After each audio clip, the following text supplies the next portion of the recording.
Good morning students. ગઈકાલે આપણે વિવિધ સજીવોના જીવનકાળ વિશે માહિતી મેળવી. હવે બીજું પ્રજનનના પ્રકાર પણ જોયા. પ્રજનનના બે પ્રકાર, અલિંગી પ્રજનન અને લિંગી પ્રજનન. હવે એ ગઈકાલે જે પ્રજનનના પ્રકારનું ફક્ત ઇન્ટ્રોડક્શન જોયું, એમાં આજે આપણે અલિંગી પ્રજનન જે છે એનું ડિટેલ જોવાનું છે. હવે અલિંગી પ્રજનન જે છે એ વિવિધ સજીવોમાં અલિંગી પ્રજનન કઈ રીતે થાય એ આપણે આજે જોઈએ. બરાબર? તો ક્વેશ્ચન છે, વનસ્પતિ અને પ્રાણીઓમાં અલિંગી પ્રજનન ઉદાહરણ સાથે સમજાવવાનું છે. હવે અલિંગી પ્રજનનમાં આપણે ગઈકાલે એ જોયું કે અલિંગી પ્રજનન જે છે એમાં એક જ પિતૃ ભાગ લેશે. બીજું, જે સંતતિનું સર્જન થશે એ સંતતિ પણ પ્રતિકૃતિ, આબેહૂબ પ્રતિકૃતિ પિતૃના જેવી જ હશે. લિંગી પ્રજનનમાં પ્રતિકૃતિ હોતી નથી, એમાં ભિન્નતા આવશે. પણ અલિંગી પ્રજનન જે છે એમાં જે નવી સંતતિ જે સર્જાશે એ નવી સંતતિ આબેહૂબ પ્રતિકૃતિ પિતૃના જેવી જ હશે. બીજું તો એમાં જેમ અલિંગી પ્રજનન, ગઈકાલે આપણે અમીબા, ફોર એક્ઝામ્પલ તરીકે અમીબા જે છે, તો અમીબામાં એક કોષ, ગઈકાલે આપણે દ્વિભાજન જે જોયું, તો દ્વિભાજનમાં શું થતું હતું, તો આ અમીબા જે છે એમાં અમીબામાં અલિંગી પ્રજનન થશે. હવે આ અમીબા જે છે એ અમીબામાંથી દ્વિભાજન થશે, દ્વિભાજન, અને દ્વિભાજન થઈને એકમાંથી બે સંતતિનું સર્જન થશે. હવે લિંગી પ્રજનનમાં બે પિતૃ ભાગ લે. લિંગી પ્રજનનમાં બે પિતૃ ભાગ લેશે અને જે નવી સંતતિ જે સર્જાવે એ સંતતિ પિતૃના જેવી આબેહૂબ પ્રતિકૃતિ હોતી નથી. બરાબર? જ્યારે અલિંગી પ્રજનનમાં જે નવી સંતતિ જે સર્જાય એ આબેહૂબ પ્રતિકૃતિ લિંગી પિતૃ જેવી જ હોય છે. હવે આમાં લિંગી પ્રજનનમાં તો બે પિતૃ ભાગ લેશે, તેથી નવી સંતતિમાં જે જનીન આવશે એ જનીન પણ કેવા આવશે, તો ડિફરન્ટ આવશે. ફોર એક્ઝામ્પલ તરીકે મનુષ્યનું જો એક્ઝામ્પલ લઈએ, તો મનુષ્યમાં લિંગી પ્રજનન થાય તો નરમાંથી 23 રંગસૂત્ર અને માદામાંથી 23 રંગસૂત્ર આવશે અને સંતતિમાં એ રીતે 46 રંગસૂત્ર થશે. તો એ 46 રંગસૂત્ર જે સંતતિમાં સર્જાયા એ સંતતિમાં 46 રંગસૂત્ર જે છે એ અડધા નરના હશે અને અડધા માદાના હશે. એટલે સંતતિ એ નર અને માદા એ બંનેનું મિશ્રણ, એટલે કે એમાં ભિન્નતા આવશે. જ્યારે અલિંગી પ્રજનન જે છે એ અલિંગી પ્રજનનમાં એક જ પિતૃમાંથી નવી સંતતિ આવશે, એક જ પિતૃમાંથી, ને એક જ પિતૃમાંથી નવી સંતતિનું સર્જન થાય એટલે આમાં જનીનિક દ્રષ્ટિએ પણ એ કેવી હશે, સરખી. બરાબર? તો અલિંગી પ્રજનનમાં જે નવી સંતતિનું સર્જન થાય એ જનીનિક દ્રષ્ટિએ, એટલે કે એમાં જનીનો પણ એક સરખા હશે, પિતૃ જેવા જ હશે, તો એના માટે આપણે શબ્દ યુઝ કરી શકીએ છીએ જનીનિક પ્રતિકૃતિ. બરાબર? ચાલો જો હવે પહેલું તો અલિંગી પ્રજનન જે છે, તો એ અલિંગી પ્રજનનમાં એક જ પિતૃ સંતતિ સર્જવાની ક્ષમતા ધરાવશે.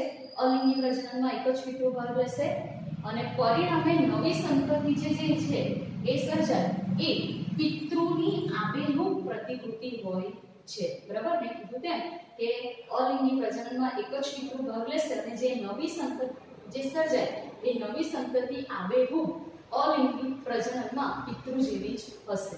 બરાબર? ચાલો હવે જનીનિક પ્રતિકૃતિની ડેફિનેશન જોવાની છે.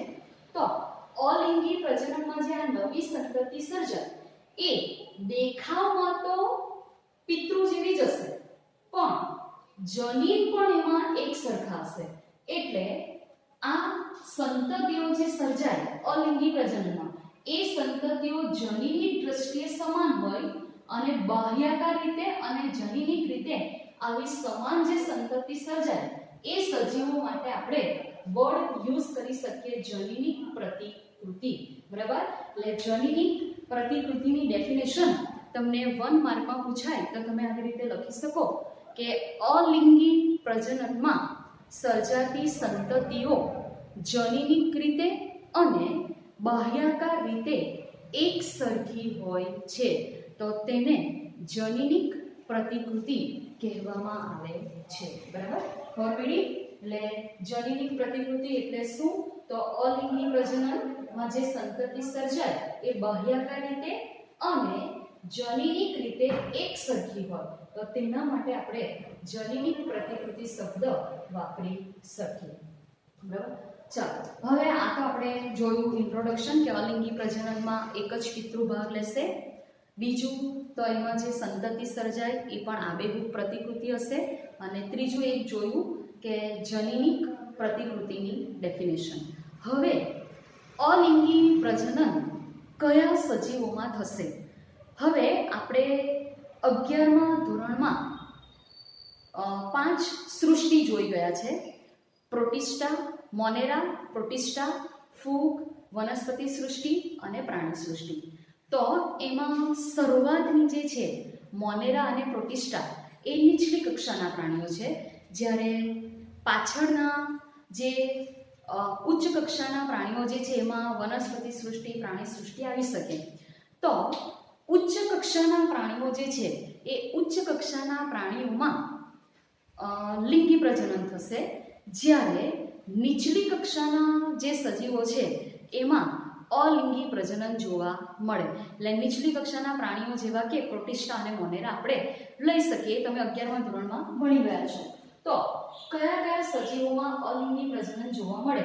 તો મોટે ભાગે એકકોષી સજીવો અને સરળ કક્ષાનું આયોજન, એટલે કે મોનેરા અને પ્રોટિસ્ટા એમાં સરળ કક્ષાનું આવશે, જ્યારે ઉચ્ચ કક્ષાના પ્રાણીઓ વનસ્પતિ સૃષ્ટિ અને પ્રાણી સૃષ્ટિ જે છે એમાં જટિલ કક્ષાનું તંત્ર આવશે. એટલે એકકોષી સજીવો અને સરળ કક્ષાનું આયોજન ધરાવતી વનસ્પતિઓ અને પ્રાણીઓમાં અલિંગી પ્રજનન જોવા મળે.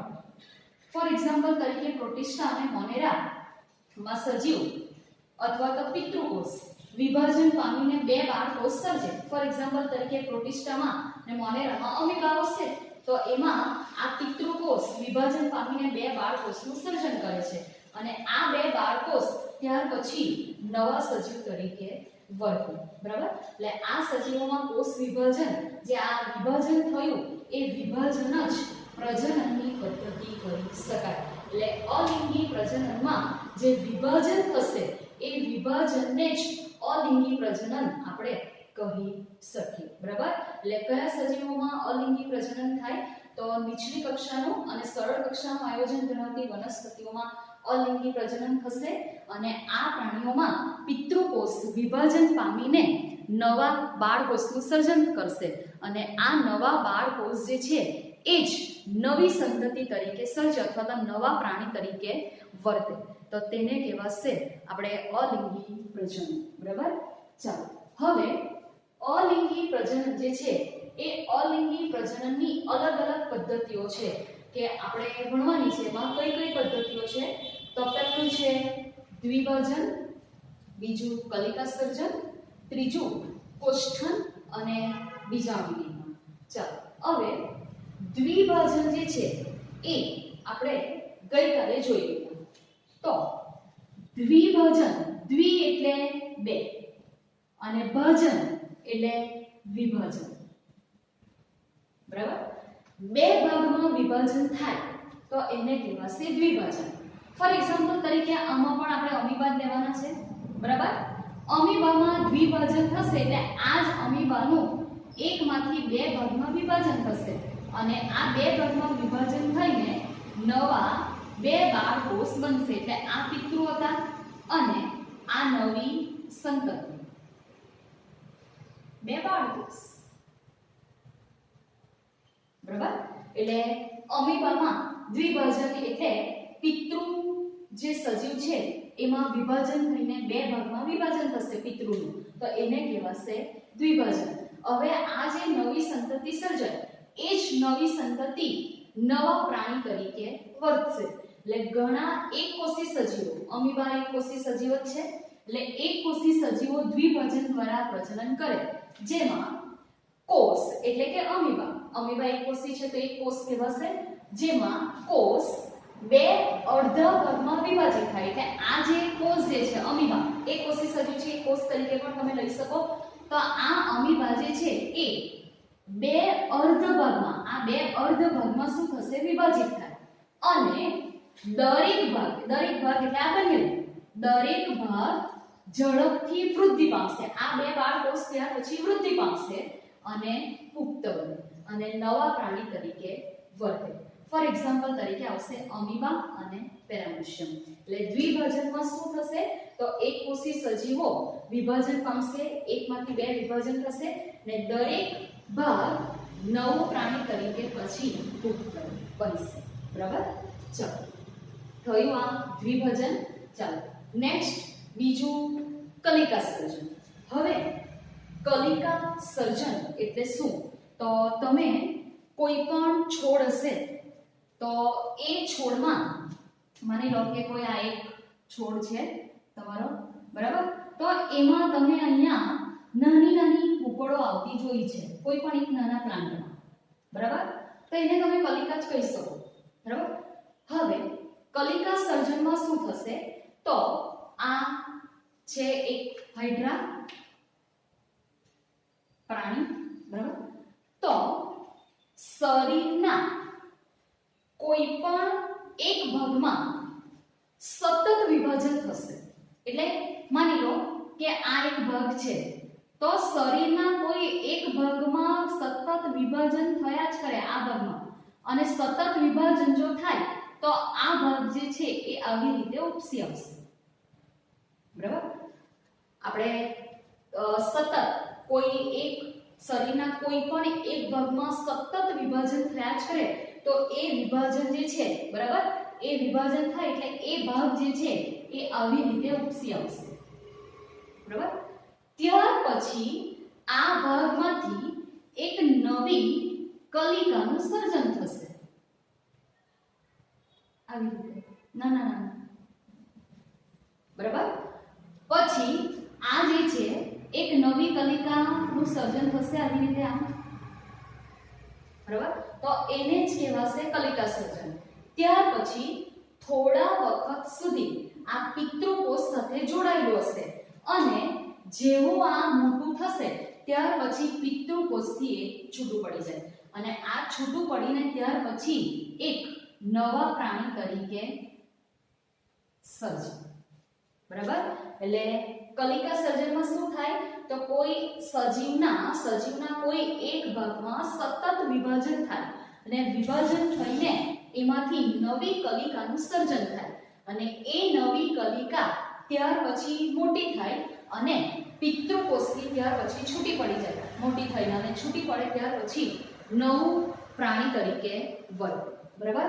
ચાલો જો કલિકા સર્જન તો એમાં પહેલો આવશે ઈષ્ટ. તો ઈષ્ટ વિભાજન અસમાન, આમાં જેમ સમાન થયું વિભાજનમાં બે સરખા ભાગમાં વિભાજન થયું તેમ કલિકા સર્જન જે છે એમાં ઈષ્ટ જે છે એમાં વિભાજન સરખું થતું નથી અને નાની કલિકાઓ સર્જે. એટલે વિભાજન એક સરખું નથી, સતત આમાં વિભાજન થયું.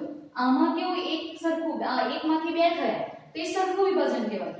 આમાં શરીરના કોઈ એક ભાગમાં જ વિભાજન થાય એટલે શરીર કેવું થયું? તો એ અસમાન વિભાજન થયું, સરખું વિભાજન નથી. એટલે અસમાન વિભાજન થાય અને નાની કલિકાઓ સર્જે. શરૂઆતમાં તે પિતૃકોષ સાથે જોડાયેલી હોય અને ત્યાર પછી આ કલિકાઓ છેવટે છૂટી પડીને નવી કલિકા એટલે કે નવા ઈષ્ટ તરીકે વર્તે. મેં તમને હાઇડ્રાનું એક્ઝામ્પલ આપ્યું. ઈષ્ટમાં પણ આવું થશે, હાઇડ્રા પણ આવશે અને ઈષ્ટ બંને આવશે. બરાબર? આ હાઇડ્રા છે, ઈષ્ટમાં પણ સેમ જ પ્રોસિજર થશે. એટલે શરીરના કોઈ એક ભાગમાં સતત વિભાજન થશે, અસમાન વિભાજન થશે, એ મોટી કલિકાનું સર્જન કરશે ને એ કલિકા ત્યાર પછી નવા પ્રાણી તરીકે વર્તે. બરાબર? ચાલો ત્યાર પછી ત્રીજી પદ્ધતિ જે છે એ આપણે જોવાના છે કોષ્ઠન અને બીજાણુ નિર્માણ. ચાલો હવે આ કોષ્ઠન અને બીજાણુ નિર્માણ સમજાવો એ પહેલા બીજું એક વર્ડ શીખવાનો છે, બહુભાજન, જે તમે 10મા ધોરણમાં શીખી ગયા છો કે બહુભાજન એટલે શું. તો આમાં પણ આપણે અમીબાનું એક્ઝામ્પલ લઈએ. અમીબા, હવે અમીબામાં મેં ગઈકાલે તમને કીધેલું એક તો દ્વિભાજન પણ થશે, બીજું બહુભાજન પણ થશે. તો અમીબામાં બહુભાજન કઈ રીતે થાય એ હવે કહું. તો અમીબા એક કોષીય છે એટલે કોષ કેન્દ્ર આની અંદર એક જ હશે, કોષ કેન્દ્ર, બરાબર. હવે આ કોષ કેન્દ્રનું સતત વિભાજન થશે એટલે એકમાંથી બે, બેમાંથી ત્રણ. પણ અમીબા જે છે એ તૂટતું નથી, એનું સ્ફોટન થતું નથી. એટલે શરૂઆતમાં શું થશે તો આ કોષ કેન્દ્રનું સતત વિભાજન થશે. એટલે કે એકમાંથી બે કોષ કેન્દ્ર, બેમાંથી ત્રણ, ચાર, ચારમાંથી આઠ, આવી રીતે ઘણા બધા કોષ કેન્દ્રનું વિભાજન થયું. પણ કોષ રસનું વિભાજન થતું નથી. કોષ રસનું વિભાજન થતું નથી, ફક્ત કોષ કેન્દ્રનું વિભાજન થયું. કોષ રસનું, આની ફરતે કોષ રસ હશે, આ કોષ રસ, બરાબર. એટલે સૌપ્રથમ અમીબામાં કોષ કેન્દ્રનું સતત વિભાજન થયું અને કોષ રસનું વિભાજન થતું નથી. તો આમાં શું થશે, ઘણા બધા આ કોષ કેન્દ્ર સર્જાઈ ગયા. આ ઘણા બધા અમીબાની અંદર કોષ કેન્દ્ર છે આ રીતે હવે, બરાબર. ત્યાર પછી જ્યારે પ્રતિકૂળ પરિસ્થિતિ, અનુકૂળ પરિસ્થિતિ આવશે ત્યારે આ અમીબાનું હવે સ્ફોટન થશે. સ્ફોટન એટલે શું, ફાટવું.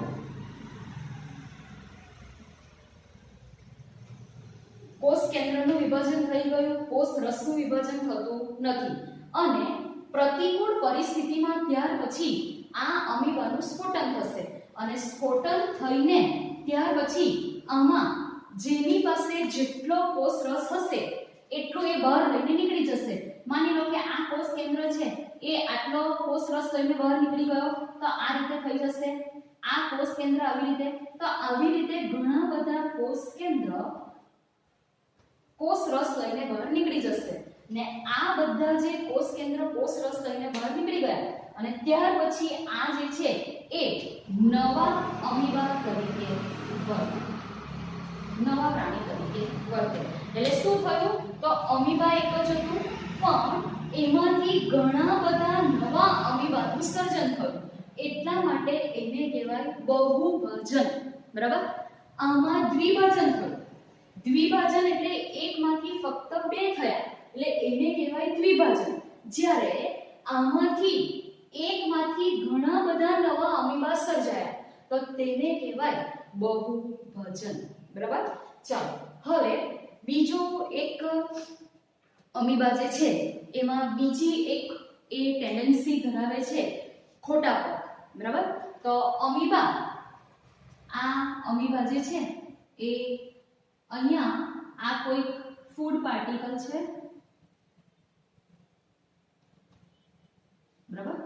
તો અમીબા જે બાજુ ફૂડ પાર્ટિકલ હશે એ બાજુ પોતાના કોષ રસની મદદથી ખોટા પગ જે છે એને વધારશે, બરાબર. આ થયા એના ખોટા પગ, બરાબર. આ તમે જાણો છો કે અમીબા ખોટા પગનો ઉપયોગ કરીને ખોરાકને અંદર મેળવે છે, બરાબર. હવે આ અમીબા, હવે આપણે આ કોષ્ઠન અને બીજાણુ નિર્માણ જોવાના છે. તો શરૂઆત આપણે પહેલા કે કોષ્ઠન એટલે શું એ જોઈએ.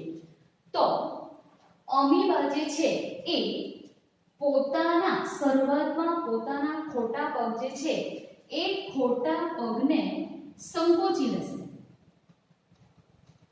બરાબર. ખોટા પગને પોતાની અંદર સંકોચી લે અને સંકોચી લઈને કેવો ગોળાકાર આકાર ધારણ કરશે. એટલે આ અમીબા હવે ખોટા પગને અંદર સંકોચી લીધું એટલે આવી રીતે ગોળાકાર આકાર એને ધારણ કર્યો અમીબા. બરાબર. એટલે શરૂઆતમાં આપણે કોષ્ઠણ જોઈએ છે કે અમીબા શરૂઆતમાં પોતાના ખોટા પગને અંદર સંકોચી લે અને સંકોચી લઈને ગોળાકાર આકાર ધારણ કરે. ત્યાર પછી આ અમીબા પોતાની ફરતે રક્ષણ માટે 3 સ્તરનું આવરણ કરે. આ ત્રિસ્તરીય કવચ.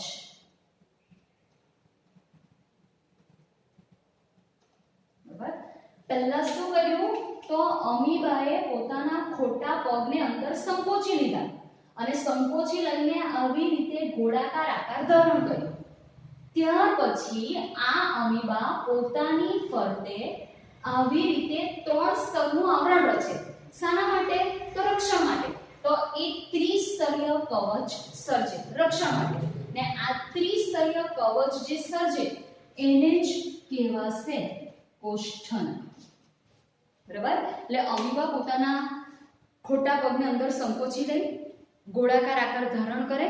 ત્યાર પછી એની ફરતે આવી રીતે ત્રિસ્તરીય કવચ સર્જે અને એને કહેવાશે કોષ્ઠન. બરાબર. હવે આ કોષ્ઠન પામેલો જે અમીબા છે એ અમીબામાં હવે આવી રીતે કોષ કેન્દ્રનું વિભાજન થશે અને એ રીતે ઘણા બધા નવા અમીબાનું સર્જન થશે. એટલે આ કોષ્ઠન પામેલો જે અમીબા છે ત્યાર પછી એમાં આવી રીતે બહુભાજન થશે અને બહુભાજન થઈને નવા અમીબાનું સર્જન થશે.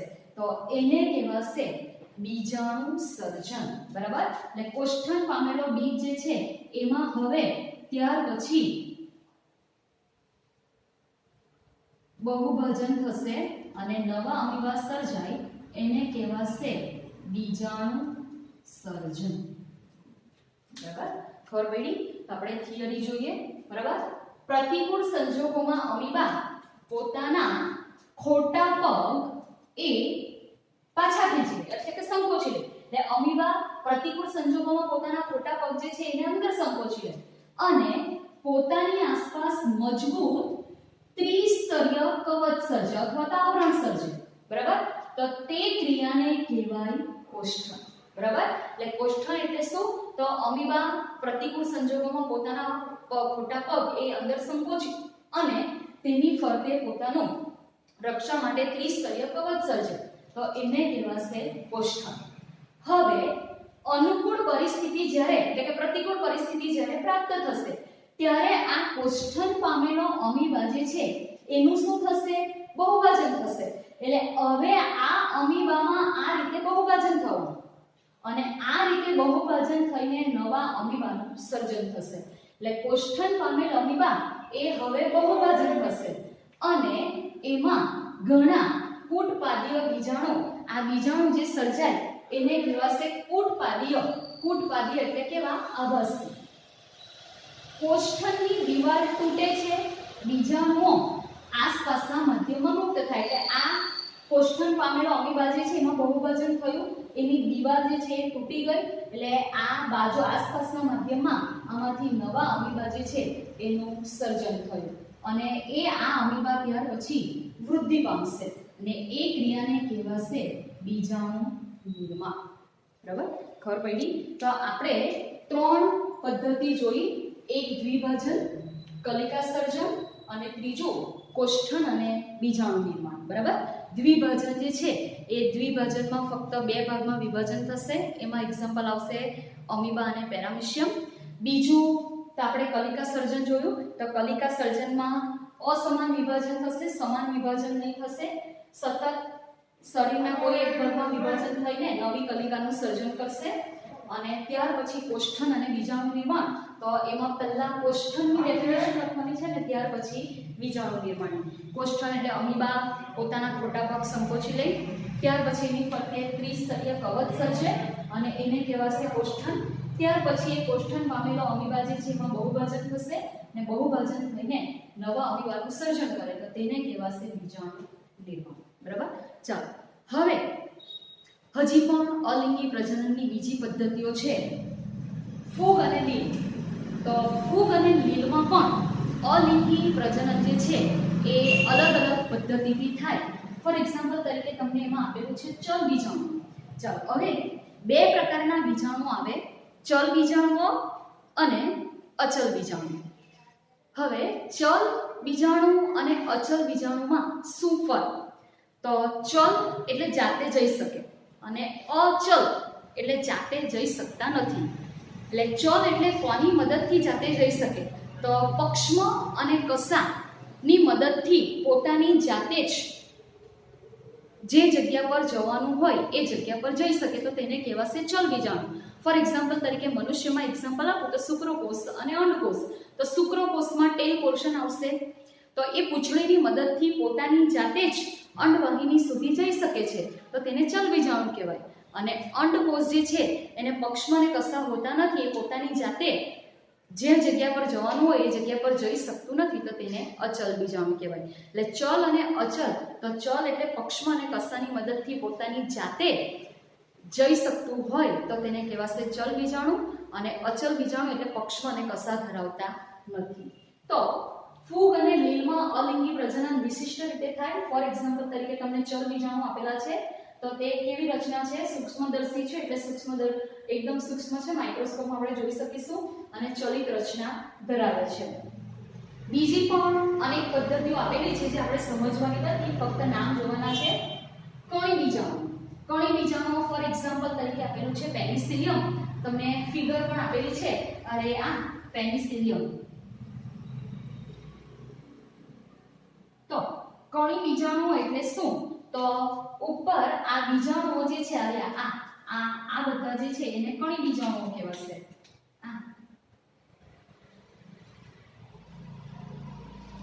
બરાબર. કણ જેવી રચના ધરાવતા હોય બીજાણુ, એટલા માટે એને કહેવાશે કણી બીજાણુ. તમારે એક્ઝામ્પલ જ યાદ રાખવાના છે કે કણી બીજાણુમાં એક્ઝામ્પલ આવશે આ પેનિસિલિયમ. પછી કલિકા સર્જન, તેમાં આવશે હાઇડ્રા. આ શીખાયું. કલિકા સર્જનમાં આવશે હાઇડ્રા. અને અંતઃકલિકાઓમાં એક્ઝામ્પલ આવશે વાલડી. હવે અંતઃકલિકાઓ અને બાહ્ય કલિકાઓ બે આવે. હવે આ જે આપણે કલિકા જોઈ તો એ શરીરની બહાર કલિકાનું સર્જન થાય, તો એને કહેવાશે બાહ્ય કલિકાઓ. જો આ જ કલિકાનું સર્જન શરીરની અંદર થાય તો એને કહેવાશે અંતઃકલિકાઓ. તો આ હાઇડ્રા જે છે એમાં બાહ્ય કલિકા એટલે શરીરની બહાર નવી કલિકાનું સર્જન થયું, તો એને બાહ્ય કલિકાઓ સર્જન કહેવાય. જ્યારે વાદળી જે છે એમાં આ કલિકાઓ જે છે નું સર્જન જે થાય એ શરીરની અંદર થાય છે, તો એને કહેવાશે અંતઃકલિકાઓ. બરાબર. એટલે આ કણી બીજાણુમાં પેનિસિલિયમ, કલિકાઓમાં આવશે હાઇડ્રા, પણ એ બાહ્ય કલિકા આવશે, અને આ અંતઃકલિકાઓ. એટલે આ જે છે કલિકાઓ છે તો ખરી, પણ આ કઈ છે? બાહ્ય કલિકા સર્જન. અને વાદળી જે છે એ આવી કલિકાઓનું સર્જન એ શરીરની અંદર કરશે, તો એને કહેવાશે અંતઃકલિકા સર્જન. બરાબર. ચાલો તો મિત્રો, આજે આપણે વિવિધ પ્રાણીઓમાં અલિંગી પ્રજનન કઈ રીતે થાય, કયા પ્રાણીઓમાં અલિંગી પ્રજનન થાય, અને અલિંગી પ્રજનનની બધી પદ્ધતિઓ કઈ કઈ છે એના વિશે આપણે જોયું. બરાબર. હવે આવતીકાલે આપણે બીજા એક ટોપિક અલિંગી પ્રજનનના થોડા બાકી છે. વનસ્પતિઓમાં, આ તો આપણે હજી આજે પ્રાણીઓમાં જ જોયું, હજી આપણે વનસ્પતિમાં જોવાનું બાકી છે, તે આપણે હવે આવતીકાલે જોઈશું. Thank you.